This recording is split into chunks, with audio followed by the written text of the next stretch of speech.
Hello friends, మేము జర్మనీలో కొత్త జంట. ఎంతైనా పొద్దున్నే బయటికి వస్తే ఆ ఫ్రెష్ ఎయిర్, ఆ ఫీలింగే వేరు అసలు. జర్మనీలో బయట ఎక్కడ చూసినా వైట్ వైట్ వైట్, ఏదో నిజంగానే వైట్ వరల్డ్‌లోకి వచ్చినట్లు అనిపిస్తుంది. ఫుల్లుగా స్నో పడేసరికి ఎక్కడ చూసినా స్నోనే ఉంది.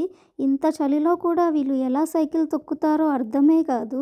చలిలో కూడా సైకిల్ తొక్కుతున్నారంటే చాలా గ్రేట్ అనే చెప్పుకోవాలి.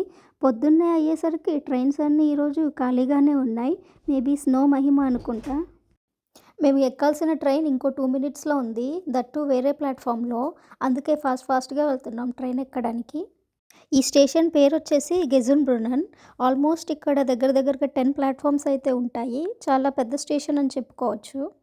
మరీ అంత పెద్ద స్టేషన్ కాదండోయ్! మేము ఎక్కాల్సిన ట్రైన్ ప్లాట్‌ఫామ్ మీద రెడీగా ఉంది. అందుకే ఎక్కేసాం. ఎక్కి కూర్చున్నాం కూడా. మేము ఎక్కిన ట్రైన్ వచ్చేసి ఆర్ఈ అనమాట. ఈ ఆర్ఈ అంటే రీజనల్ ఎక్స్‌ప్రెస్. ఇక్కడ ఒక సిటీ నుంచి ఇంకో సిటీకి ఫాస్ట్‌గా వెళ్ళే ట్రైన్స్ అనమాట.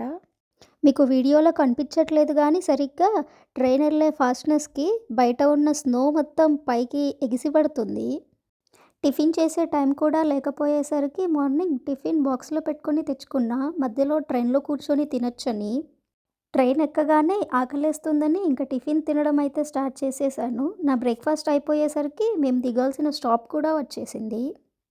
ఇక్కడ జర్మన్ వాళ్ళ బ్రేక్‌ఫాస్ట్ ఏముంటాయో చూపిస్తా చూడండి. ఎన్ని రకాల బ్రెడ్స్ ఉన్నాయో చూడండి.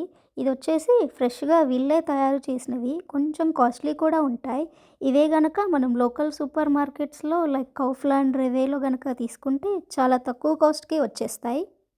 ఈ ప్లేస్ వచ్చేసి ఒరానియన్‌బర్గ్. మేమసలు ఇక్కడికి ఎందుకు వచ్చామో అనేది నెక్స్ట్ వీడియోలో చూద్దాం. Thanks for watching our video. By by.